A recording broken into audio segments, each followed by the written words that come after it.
Primeiramente agradecer a Deus pela oportunidade da vida, pela minha família, minha esposa Déia, vizinho, segunda-feira também completou aniversário. Há 2 anos atrás eu estava comemorando o aniversário da maternidade, melhor aniversário da minha vida.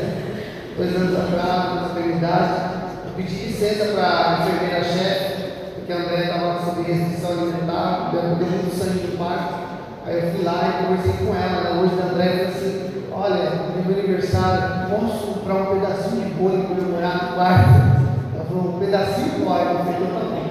E fomos lá 2 anos atrás, a Brenda e eu, no quarto hospital, celebrando a Deus, não apenas por aquele momento, mas por tudo que o Senhor tem feito. Eu louvo a Deus pelas minhas irmãos, muito obrigado pela lembrança. Durante o dia, os irmãos mandaram mensagem, escreveram. Muito obrigado de coração, meus amados. É uma alegria, não é palavra política, não. É uma alegria estar aqui com os irmãos, servindo ao Senhor nesse lugar. É um lugar tão rico, tão cheio de história.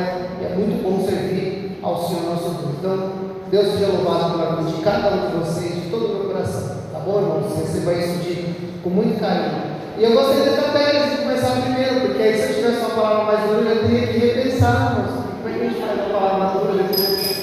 Mas não, já não era uma palavra muito dura. Você percebe que eu usei uma palavra não muito dura, né? Vocês já perceberam ali. Então nós vamos meditar na palavra do Senhor. Eu queria que você abrisse comigo a sua Bíblia no Evangelho de João, capítulo de número 4. E agradecer ao pastor Edilson pela presença, irmãos Retiro da Bahia. Uma alegria receber vocês. Vocês já perceberam, né? Vamos entrar aqui, a gente já pede para ficar, né? Já perceberam? Aliás, fala para os irmãos aqui que vocês acham aí. O pastor Eliosvaldo, é isso o nome dele? Eliosvaldo? Ele veio pregar aqui no trabalho de homens, né, Fabiano?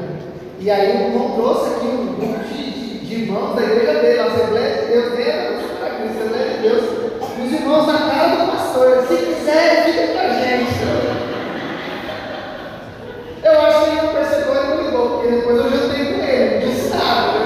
Mas irmãos, ele vai voltar aqui esse mês, então dá uma segurada. Amém, irmãos? Evangelho de João, capítulo 4. Capítulo 4, porque eu estou olhando aqui no lugar errado. A partir do verso de número 45. 45. João 4, 45. Que vai dizer assim: assim, quando chegou a Galiléia, os galileus o receberam, porque viram todas as coisas que Jesus tinha feito em Jerusalém, por ocasião da festa, a qual eles também tinham comparecido. Jesus foi outra vez a Caná da Galiléia, onde tinha transformado água em vinho, e havia ali um oficial do rei, cujo filho estava doente em Cafarnaum. Quando ouviu dizer que Jesus tinha vindo da Judéia para a Galiléia, foi até ele e pediu-lhe que fosse curar o seu filho, que estava morrendo. Então Jesus lhe disse: se vocês não virem sinais e prodígios, de modo nenhum crerão. O oficial pediu mais uma vez: Senhor, venha antes que o meu filho morra. Jesus respondeu: vá, o seu filho vai viver. O homem creu na palavra de Jesus e partiu. Quando já estava a caminho, os seus servos vieram ao encontro dele, anunciando-lhe que o seu filho estava vivo. Então perguntou a que horas o seu filho havia sentido melhor. Informaram: ontem, a 1h da tarde, a febre deixou. Com isso, o pai reconheceu que aquela hora era precisamente a hora em que Jesus tinha dito a ele: o seu filho vai viver. E ele e toda a sua casa creram. Amém, irmãos? Podemos orar mais uma vez? Feche os olhos na tua cabeça. Pai, no nome de Jesus, que nós oramos a Ti com o coração grato diante do Teu altar, e peço que o Senhor ilumine a nossa mente, o nosso coração, para compreender a Tua palavra, e a partir da Tua palavra, Senhor, demos força para praticá-los. Por isso, Senhor, toca-nos e nos dê graça na Tua presença, em nome do Senhor Jesus Cristo. Amém. Amém, irmãos? Vamos tomar o teu assento. A Bíblia vai dizer para nós, irmãos, que Jesus estava em Jerusalém, região da Judéia, e ele vai voltar para a região da Galileia, passando por Samaria. Se os irmãos olharem no mapa de Israel, os irmãos vão perceber que a Galileia é uma parte de baixo do mapa, a Samaria está logo em cima, e em cima da Samaria estava a Galileia, que é a região da qual o Senhor Jesus veio. Jesus era conhecido como um Galileu, na região de Nazaré. Então, ele estava voltando para esse lugar. Agora, eu acho interessante, porque, se nós for olhar, o Evangelho de João, todos os três evangelhos, ele tem uma outra perspectiva, um outro prisma, uma outra ótica sobre Jesus. Então, nós vamos encontrar no livro de João algumas histórias ou alguns detalhes de histórias que não vamos encontrar nos registros de Mateus, nem de Marcos e nem mesmo de Lucas. Cada um deles escreve para apresentar uma perspectiva de Jesus, da sua obra, da sua vida e da sua morte e ressurreição. João, ele apresenta Jesus com um caráter muito pessoal.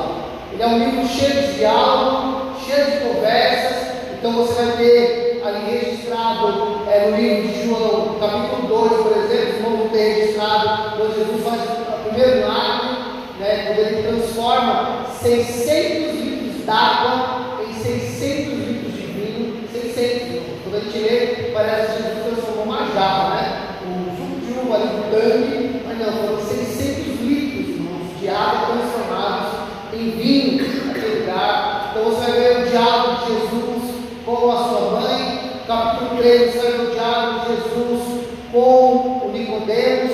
Capítulo 4, os irmãos vão encontrar essa conversa aqui. Capítulo 5, os irmãos vão encontrar o diálogo com o paralítico. E aí, irmãos, a gente vai andando na história. Você vai ver que o livro de João é um livro de muita gente conversando com Jesus. E nós paramos aqui nessa história. A Bíblia vai dizer que Jesus está saindo da região da Judéia, indo para a região da Galileia.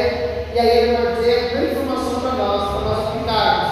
Ele vai dizer que Jesus está voltando para o mesmo lugar aonde ele havia feito o seu primeiro milagre.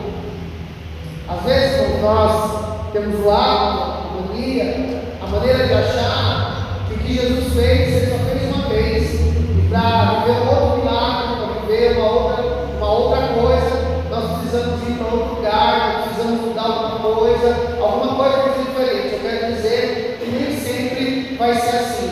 Ao Jesus que fez lá na Galileia, ao Jesus que fez milagre lá, e ao mesmo Jesus que permanece no lugar fazendo milagres. Se você já viveu isso na sua casa uma vez, creia que a primeira não foi a última. Ele pode continuar fazendo, ele vai continuar fazendo, ele pode continuar realizando nos mesmos lugares, nos mesmos moldes, porque ele é o mesmo Senhor. Isso é o caráter do nosso Senhor Jesus Cristo, como é o caráter de Deus. Ele não muda, porque ele é santo, ele é justo, ele é bom e ele é perfeito. Mas a Bíblia diz que ele vai chegar na região. E detalhe, a Bíblia vai dizer que um homem que não é da região da Galileia, ele é de Cafarnaum, ele não é da cidade onde Jesus está, mas ele ouve dizer que Jesus está subindo de Jerusalém, da Judéia, para a Galileia, e ele então vai ao encontro de Jesus. Ele ouve que Jesus está perto, que ele está próximo, que ele está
Ele é mais próximo do que o parente mais íntimo, o amigo mais querido, a pessoa mais confidente que os irmãos podem ter. Ele está lá, porque Ele está conosco todos os dias, todas as horas. Não importa onde você está, Deus está com você. Existe um país, eu não lembro agora se foi a Finlândia. Eles fizeram uma estatística da felicidade. Eles perguntaram assim: quantas pessoas você sabe que se você ligar na madrugada, num lugar difícil, elas vão te atender e elas vão te socorrer? Quantas pessoas você acha que não vai medir esforços para primeiro te atender e depois ir onde você está? E a partir dali, eles mediam o grau da felicidade da pessoa. Porque, ao contrário do que muita gente pensa, irmãos, um dos maiores motivos que causam tristeza, depressão e diminui a expectativa de vida é a solidão. É a solidão. Então, a gente consegue saber se uma pessoa ela é mais feliz, ela vive melhor pelo nível de relacionamento ou pela quantidade de bons relacionamentos que ela é capaz de produzir. Então, eu não sei você, todas as pessoas que você puxar o telefone na madrugada vão te atender e não querem te atender. Eles vão lá socorrer você.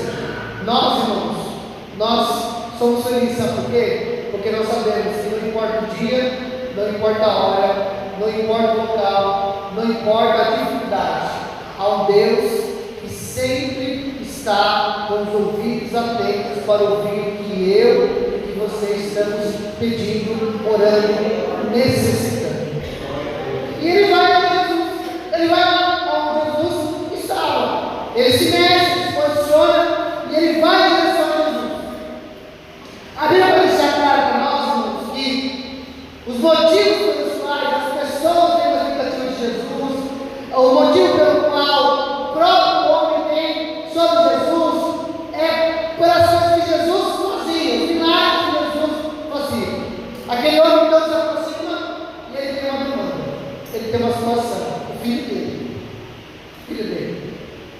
Ele se aproxima e diz: Senhor Jesus, eu preciso ir comigo lá para Cafarnaum.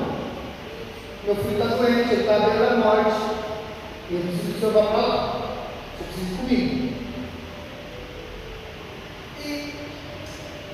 E olha aqui, irmãos, eu sei que nós temos aqui nessa noite pais, mães, avós, avós. E eu tenho certeza disso, irmãos, que quando o filho de vocês está doente, ou se você é doente, precisou de alguma coisa, eu garanto, irmãos, que vocês, se possível fosse, tomariam a enfermidade do seu filho e colocaria no corpo, para que o seu filho não sofresse. Eu lembro quando o Davi ainda estava no primeiro ano de idade, ele precisou fazer uma cirurgia simples, uma cirurgia preventiva. O médico tentou tranquilizar ele, o médico não foi jeito. E a cirurgia era muito tranquila, ele estava mais de cirurgia de manhã cedo e saía já um pouco antes da noite. No mesmo dia ele já teria aula, estudo, conhecimento. Então, uma cirurgia simples, tranquila, e o médico tentou deixar a gente tranquilo. Pergunta é: ficamos tranquilos? De jeito nenhum, absolutamente de jeito nenhum. E eu lembro que nós chegamos logo cedo no hospital, subimos com o Davi no quarto, Davi brincando, não sabia de nada.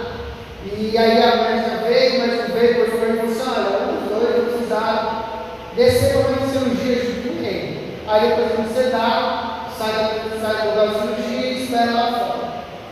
E eu sou daqueles irmãos que acredito que o homem tem que assumir alguns papéis, e esse é um papel meu. Eu olhei para o André com toda a coragem que eu não tinha, falei: eu vou. Deixa comigo, dou conta. E aí o pessoal veio, eu subi na maca com o Davi, fui brincando com ele. E aí foi aquela hora que eu tive que deitar o Davi, e eles colocaram aquele gás na cabeça dele, ele começou a chorar. Minha vontade era arrancar o Davi de lá e bater em todo mundo, trazer o Davi. E eu lembro que eu saí dali, o médico pegou para fora, eu lembro até hoje da fala do médico. Ele falou: rapaz, fica tranquilo, a experiência é mais traumatizante para os pais do que para ele, ele não vai lembrar de nada disso. E eu lembro que eu saí dali, voltei para o quarto, voltei com a Andréia, e a Andréia conversando comigo: e como é que está? Não, tranquilo, aqui e tal. E nós descemos para tomar um café muito cedo. E eu lembro que eu sentei ali na mesa do café, junto com a André. A André olhou para mim e falou assim: tá tudo bem, você quer chorar? Eu quero! Eu não queria deixar meu filho lá. Porque esse é o nosso sentimento de cuidado, sentimento de proteção, sentimento de estar vulnerável. Comigo não queria estar lá dele, mas eu sabia que não era possível. Então, aquele pai, irmãos, ele viaja com o coração pequenininho. E eu imagino que é o mesmo coração que muitas vezes eu e você, nós viemos com um coração pequenininho. Ou vamos orar na nossa casa, um coração pequenininho. E nós vamos diante do Senhor sabendo uma coisa: se não for o Senhor, não vai ser mais ninguém. Se o Senhor não for comigo, se o Senhor não me desfaça, se o Senhor não fizer alguma coisa, não vai ter quem faça. Então, as nossas demandas, as nossas situações, às vezes, não é porque não há outros recursos, é porque os recursos que tem, às vezes, são insuficientes. A Bíblia vai dizer, irmãos, que o homem que vai procurar o Jesus, ele é o oficial do rei. Então, não estamos falando de alguém que não tinha recursos, ou que não tinha influência, ou que não tinha conhecimento. Eu imagino que a situação dele é parecida com aquela mulher que sofre 12 anos com um fluxo de sangue. Lucas vai dizer sobre a história dela, que ela gastou todo o seu dinheiro com médico. Então aquele homem era um oficial do rei. Então eu acredito que, à medida que o filho foi ficando doente, ele usou o recurso que ele tinha, insuficiente. Ele usou o conhecimento que tinha, insuficiente. Ele usou a influência que tinha, insuficiente. E quando ele ouve que há um Jesus, que há alguém que faz aquilo que o dinheiro dele não podia fazer, que a influência dele não podia comprar, que a posição dele não podia realizar, ele abre mão de tudo e diz assim: é ele que eu preciso. Porque, irmãos, a verdade é essa: nós temos um Jesus que pode tudo, em toda hora, em qualquer situação. E ele então vai para Jesus e diz assim: vem comigo, Jesus. Eu vejo o Senhor. E eu já disse, eu acho isso aqui uma vez, que às vezes parece que Jesus fala algumas coisas, irmãos, e ele parece que ele é mal educado, parece que ele é insensível, mas não é. Não é. Não acho que porque Jesus te deu uma negativa, ou porque ele falou alguma coisa que você podia ter ouvido outra a primeira, que ele está diferente com a sua situação, com a sua casa, com a sua família, com a sua oração. Não é. Ele quer construir uma coisa em você. O que Jesus diz para ele? Se vocês não verem sinais e prodígios, vocês não verão. Então, o que você está dizendo para ele? A sua fé, ela está baseada nos seus olhos. A sua fé está baseada naquilo que você tem de informação, naquilo que você quer ver. E isso ele está dizendo: vem comigo então. Se Jesus vai com ele, o que você está fazendo? Está alimentando ele de uma fé que está errada. Porque a nossa fé não vem pelos olhos. Os olhos podem maravilhar,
nós deixaríamos Jesus? Quantos de nós não falaríamos para Jesus? Não, imagina, vem comigo. Quero garantias. Eu quero garantias para dar certo, Jesus. Eu quero garantias. Eu preciso do Senhor lá. O Senhor precisa ir comigo. Se o Senhor tirar do meu ladinho. Se os irmãos olharem, por exemplo, irmãos, do mesmo lado, olharem, por exemplo, que é a filha de Jairo. Quem já disse para Jesus, o médico da sinagoga: Senhor, vem lá para casa. A minha filha está doente. Entre lá e impõe as mãos. Ele não apenas disse para Jesus: vai lá e foi para a minha filha. Quer dizer para a minha filha? Não. Ele entrega todo o ritual para Jesus. Não, você vai lá em casa, você impõe as mãos. Eu fico imaginando Jesus olhando e falando assim: rapaz, você quer me dizer que eu vou fazer esse negócio? Irmão, nós não precisamos dizer para Jesus como é que ele tem que fazer. Nós apenas temos que crer que ele é capaz de fazer, que ele é poderoso. Então ele vai dizer: vem comigo, Jesus, tá? Uma segunda vez, vem comigo. A solução é o Senhor voltar comigo. Mas se você dividir com ele, se você não vê, se os seus pais não testemunhar, você não crê, está errado, não pode ser assim. Pode voltar, o seu filho já está bem. E a Bíblia vai dizer que o que ele faz, ele crê na palavra. Crave isso. Milagre pode causar maravilhamento, está aí. Mas quem produz fé é a palavra. A palavra produz fé. E aquele homem agora já não crê mais para Jesus ir com ele. Ele volta sem Jesus. Sem informação, porque hoje em dia, né, irmão? A gente pega o celular, pega o telefone, passa uma mensagem. Se fosse na nossa época, se fosse Jesus hoje, Jesus falava para você: pode voltar, seu filho está bem. A gente fala: tá bom, Jesus, já pegar o celular aqui e falar: ei, como é que está as coisas? Aconteceu alguma coisa aí? Aquele homem não tinha que fazer todo o trajeto de volta, saindo da região da Galileia e para a região de Cafarnaum. Agora percebam que ele não tem comunicação, que a forma de se mover, se locomover, é muito precária. Então não é a velocidade que nós vamos hoje, que a gente pega um carro, um Uber, uma moto, um ônibus, um avião, que a gente se desloca mais rápido hoje. Não, o que vai acontecer? Ele vai jogar mais devagar. O que ele vai fazer? Confiar na palavra. Ele tinha que voltar a dizer na palavra de Jesus: ele não está indo comigo, ele não está do meu lado, ele não vai para as mãos do meu filho, mas eu creio na palavra dele, eu creio na palavra dele. Ele teve que ir guardando a palavra que ele caminhava em direção ao seu filho. Irmão, enquanto você caminha, guarda a palavra, guarda a palavra, guarda a palavra. Ele está voltando. E ele vai ter que, quando ele está chegando, ele vê um homem vindo em direção dele. Às vezes, quando eu me lembro de uma vez, da minha adolescência, infância para adolescência, nós tivemos uma tragédia, um amigo, um rapaz, bem trabalhador, ele morava nos prédios, CDHU, São Paulo, estilo Coab. E eu lembro que ele estava pintando um dos prédios. Ele era um parente de família, ele não tinha pai, ele tinha sua mãe, um irmão, e ele cuidava da casa. E eu me lembro que ele caiu, acho que no terceiro andar, ele caiu no terceiro andar e infelizmente faleceu. E eu me lembro que quando o pessoal foi em direção à casa dele para dar notícia, antes que alguém falasse, a família já sabia que ele tinha morrido. Eu não sei, irmão, se ele viu aquele homem vindo em direção dele, ele imaginou que talvez pudessem vir notícias ruins, mas uma coisa era certa: ele tinha que guardar a palavra. Quando nós guardamos a palavra, nós não tememos o dia mal, porque nós sabemos que Deus é poderoso para reverter o dia mal, porque nós guardamos a palavra. Quando aquele homem chega, ele dá uma boa notícia e diz: o seu filho está bom. Agora imagina, porque provavelmente todo mundo sabia que ele tinha deixado para Cafarnaum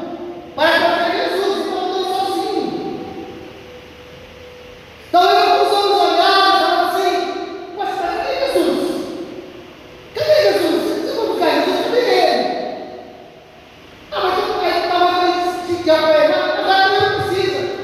Sabe por quê? Porque seu filho está bom, chama Jesus. Agora tudo bem, Jesus já não é mais importante na cena, Jesus não é mais importante no local. Agora não importa mais se Jesus vem ou não vem, porque seu filho está bom. A pergunta do rapaz é: que horas foi isso? Aí falaram, era mais ou menos 1h da tarde. E a Bíblia de João vai registrar dizendo que aquele homem percebe que foi precisamente a hora em que Jesus disse para ele: pode ir, o teu filho está aqui. O nosso Deus, irmãos, ele é um Deus preciso. Ele não chega antes, ele não chega depois. Ele chega na hora. Ele é preciso, ele é cirúrgico, ele é pontual segundo os planos dele. E ele faz exatamente na precisão que ele falou. Aí, irmãos, eu quero fechar com o verso 23.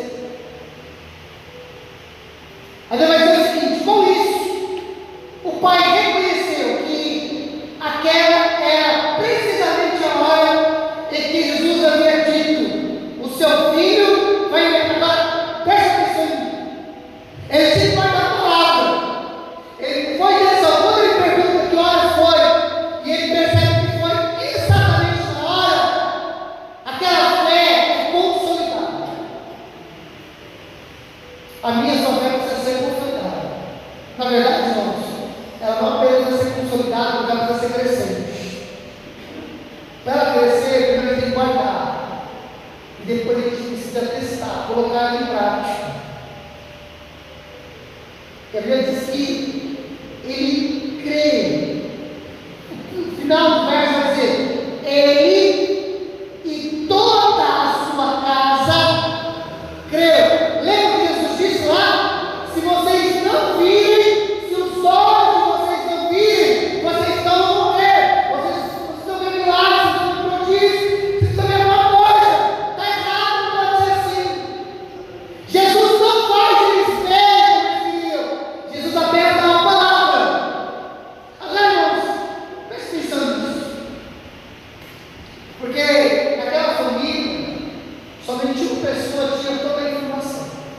Era um homem que foi com Jesus. Porque a família não foi com ele. O filho, ele não levou o filho. Então, para a família que estava lá em Cafarnaum, quando deu 1h da tarde, o menino estava quase morto. Quando deu 1h da tarde, eles notaram uma melhora significativa. Mas eles não viram nada. Eles não viram nada. Eles não falaram com Jesus. Eles não sabiam o que estava acontecendo. Eles não sabiam dizer qual o motivo da melhora do rapaz. A única coisa que eles podiam testificar é que o rapaz estava bom. O único que tinha a informação completa era o homem que foi falar com Jesus, o pai do menino. Porque agora ele tinha a palavra, e agora ele tinha a evidência do poder da palavra. O que eles não sabiam? Como que isso aconteceu? A pessoa que fez. Quando a Bíblia vai dizer para mim e para você que ele e toda a casa dele creu, sabe o que aconteceu aqui? Que a gente pode interpretar desse jeito, que quando ele chega na casa, ele testemunha de Jesus. Ele fala: olha, o meu filho, você só ficou bom, filho. Ele fala para todo mundo, porque Jesus, lá da Galileia, ele falou para mim, falou: pode voltar, porque o seu filho está bom. Eu acreditei na palavra daquele homem. Ele não veio comigo, ele não pôs as mãos, ele não fez nada diferente. Ele apenas disse para eu voltar. Eu acreditei, e a palavra dele chegou primeiro que eu, e ele te curou, ele restaurou a vida, ele te deu saúde, e tudo isso aconteceu porque ele disse, e todos sem crer, Jesus fazer, creu na palavra de Jesus. Glória a Deus. Então, irmãos, não acredite que você vai ser mais fiel, mais crente, mais fervoroso, porque você viu o milagre, porque você presenciou o milagre, porque você está diante de coisas miraculosas, seu valor, mas o que torna a sua vida uma vida fincada em Deus é a palavra. E eu quero dizer que muitas vezes eu e você vamos chegar diante de Deus com uma necessidade, e Deus vai nos ajudar, Deus vai nos fortalecer, Deus vai atender o coração, mas Ele também vai tocar o teu coração, Ele vai alinhar a tua fé, Ele vai santificar a tua vida, Ele vai usar a situação para transformar eu e você em crentes genuínos, que creem na palavra acima de tudo. Porque a Bíblia vai dizer o seguinte, que os sinais, eles seguem os que creem. Os que não creem vão atrás dos sinais, mas os que creem, os sinais vão atrás deles.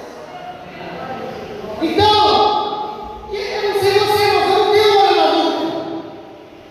A verdade é que nós vamos andando por fé e Deus vai indo atrás, realizando milagres, prodígios, maravilhas. E sabe por quê?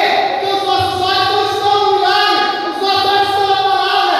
Mas o mesmo Deus da palavra é o Deus do milagre. Nós andamos na palavra e os milagres vindo atrás, as coisas extraordinárias vão acontecendo. Deus vai operando coisas extraordinárias, porque nós cremos na palavra do Senhor. Então, o Jesus parecia a princípio diferente, mal educado, grosseiro.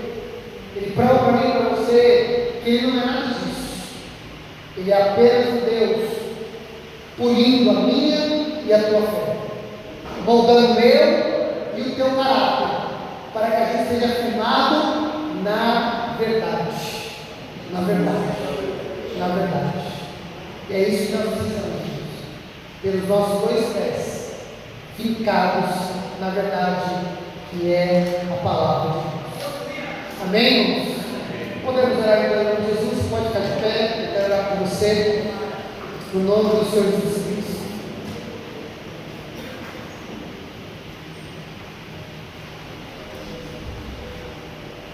Nós, como igreja, precisamos achar o perfeito equilíbrio dessas duas coisas. A gente não pode ser uma igreja que, em nome da palavra, se trata com as coisas extraordinárias, e em nome do extraordinário, despreza a palavra. As duas coisas andam juntas. É a mesma coisa perguntar para um pássaro: qual asa ele prefere para voar? Das duas. A igreja precisa das duas. A igreja ela anda debaixo do poder, mas ela anda segundo a palavra. A palavra gera fé, e a fé promove o milagre, a fé promove a coisa extraordinária. Então nós temos a palavra e nós temos o poder, e nós precisamos andar no justo equilíbrio das duas coisas, em nome de Jesus. Amém? Podemos orar em nome de Jesus? Feche seus olhos sobre a tua cabeça. Pai amado, Pai santo, Pai querido, nós oramos nessa noite e olhamos para essa palavra, olhamos para a vida deste homem da cidade de Cafarnaum e te uma demanda que só o Senhor Jesus podia resolver. Mas ele tinha uma ideia na cabeça, um jeito, uma forma. Mas o Senhor entendeu que precisava trabalhar na vida deste homem, na vida deste pai.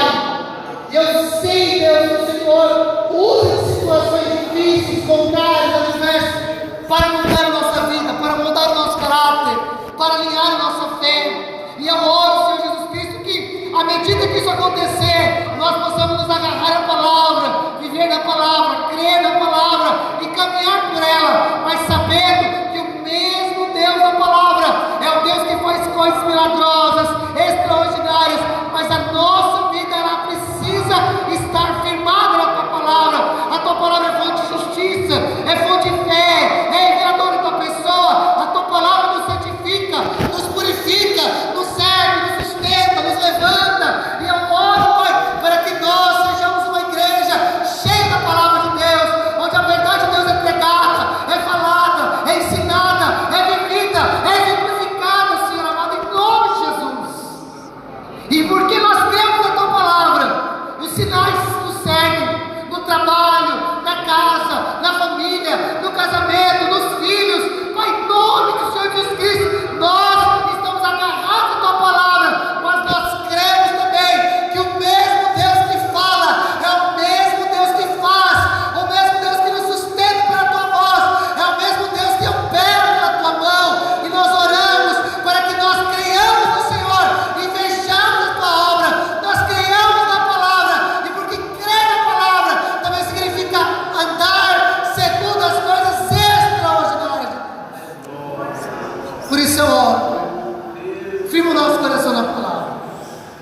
Senhor, nos faz ter uma vida cristã genuína, agarrada na palavra, mas crendo nas coisas extraordinárias, crendo nas coisas que só o Senhor pode fazer.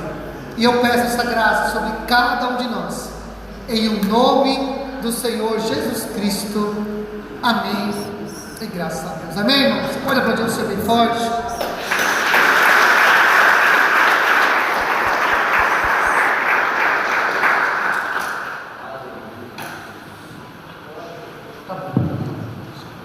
Bom, pode todo mundo ir embora, não vai ter nada.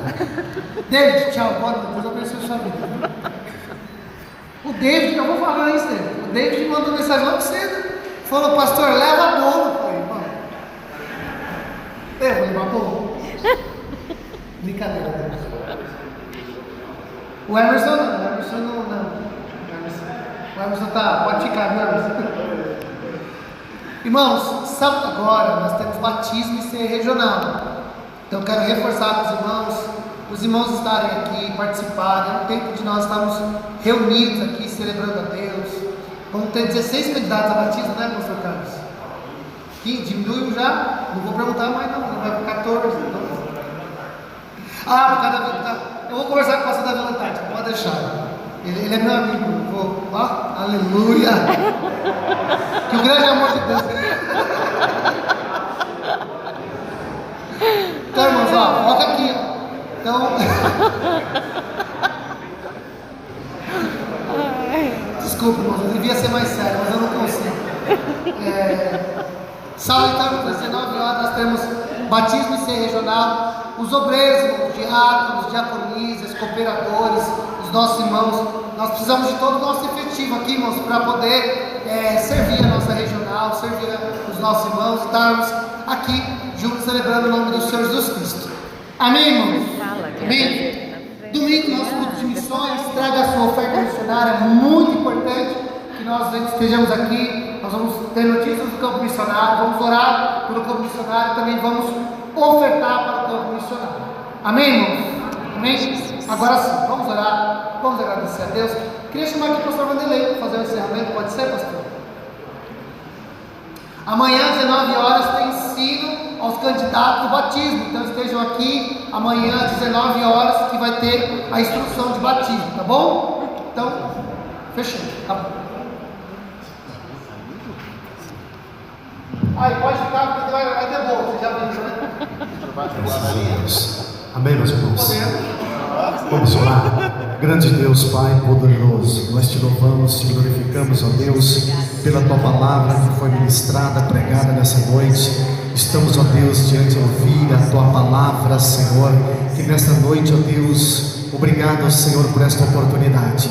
E nesse momento, nessa hora, que cada vida que o Senhor trouxe debaixo da tua mão, o Senhor é poderoso para levar em segurança e nos dá um restante de uma semana abençoadora. Obrigado por esse momento, obrigado pela sua oportunidade de nós podermos estar aqui nesta noite. Amém. Levante sua mão para o céu. Que o grande amor de Deus, que a graça do nosso Senhor Salvador Jesus Cristo, que as doces consolações do Espírito Santo fica com a amada igreja, não somente hoje, mas até a vida de Cristo em toda a igreja do Senhor. Diga amém. Levante sua mão, diga assim: a paz do Senhor Jesus, a paz do Senhor Jesus. Amém. Que Deus abençoe.